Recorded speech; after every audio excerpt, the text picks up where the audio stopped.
जिंदगी का सफर सुहाना हो, इसके लिए सावधान रहना जरूरी है। रोजमर्रा की आपाधापी में कुछ देर बैठकर सोचना समझना भी जरूरी है कि आपके आसपास क्या हो रहा है और जो कुछ हो रहा है उससे हमारी जिंदगी, हमारा परिवार कैसे प्रभावित हो सकता है। इसलिए हॉर्न बजाकर बाखबर करने वाली खबर जरूरी होती है। और आज की ये खबर खराब ड्राइविंग की खतरे से जुड़ी हुई है। दुनिया में सड़क हादसे के मामले में भारत नंबर 1 है। हादसों में सबसे ज्यादा मौत भी भारत में ही होती है।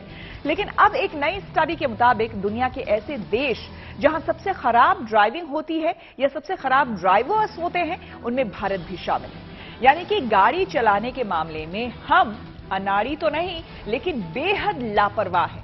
ये लापरवाही महंगी पड़ती है। आए दिन होने वाले सड़क हादसों को अगर रोकना है तो जरूरी है कि इस मुद्दे पर हॉर्न बजाया जाए।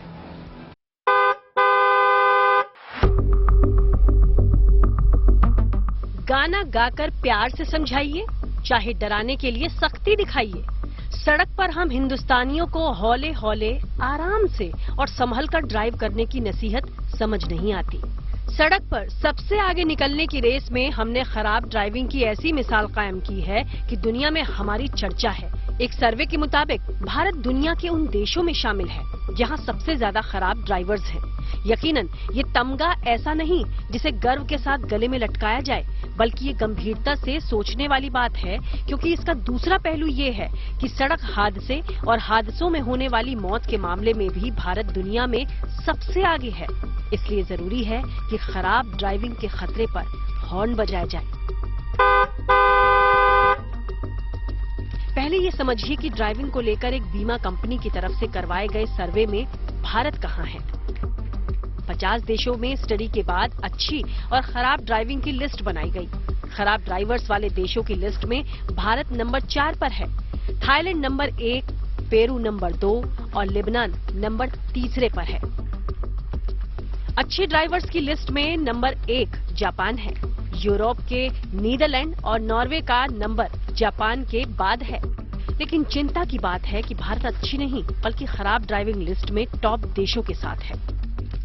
देश में ऐसे कई मेट्रो सिटीज हैं जहां पर ट्रैफिक की वजह से हर रोज हादसे होते हैं और लोगों को अपनी जान भी गंवानी पड़ती है। ट्रैफिक का सबसे बड़ा कारण एक तो छोटी जगहें होती हैं या फिर रैश ड्राइविंग होती है। गाड़ी चला रहे शख्स को कितनी ड्राइविंग आती है इसे तो नहीं मापा जा सकता, लेकिन कई फैक्टर्स हैं जो बताते हैं कि किसी देश में ड्राइविंग ठीक है या खराब। मसलन ड्राइवर को ट्रैफिक नियमों की जानकारी है कि नहीं और सड़क पर सुरक्षा कैसी है। स्टडी में स्पीड, सड़क की क्वालिटी, सड़क पर होने वाली मौत और खून में अल्कोहल का लेवल जैसे फैक्टर्स पर गौर किया गया, जिस पर भारत के ड्राइवर्स खरे नहीं उतरे। और इसमें कोई हैरानी की बात नहीं, क्योंकि आए दिन सड़कों पर हम एक दूसरे से होड़ लेने वाले ड्राइवर्स को देखते हैं। आमतौर पर लोग ट्रैफिक नियमों को लेकर गंभीर नहीं। सड़कों की स्थिति यकीनन पहले से बेहतर है, लेकिन इतनी भी अच्छी नहीं कि जापान जैसे देशों से मुकाबला कर पाए, और इसलिए भारत के ड्राइवर्स दुनिया के सबसे ज्यादा खराब ड्राइवर्स में शामिल हैं। लेकिन इस तस्वीर को बदलने की जरूरत है। कम से कम अपने स्तर पर हम सावधानी बरत सकते हैं। गाड़ी चलाते हुए अल्कोहल को न कह सकते हैं, दूसरों की सुरक्षा को लेकर संवेदनशील हो सकते हैं और खुद अपनी गाड़ी की स्पीड कंट्रोल कर सकते हैं। साथ ही अपने करीबियों के लिए सावधानी वाला हॉर्न भी बजा सकते हैं। Bureau report, good news today.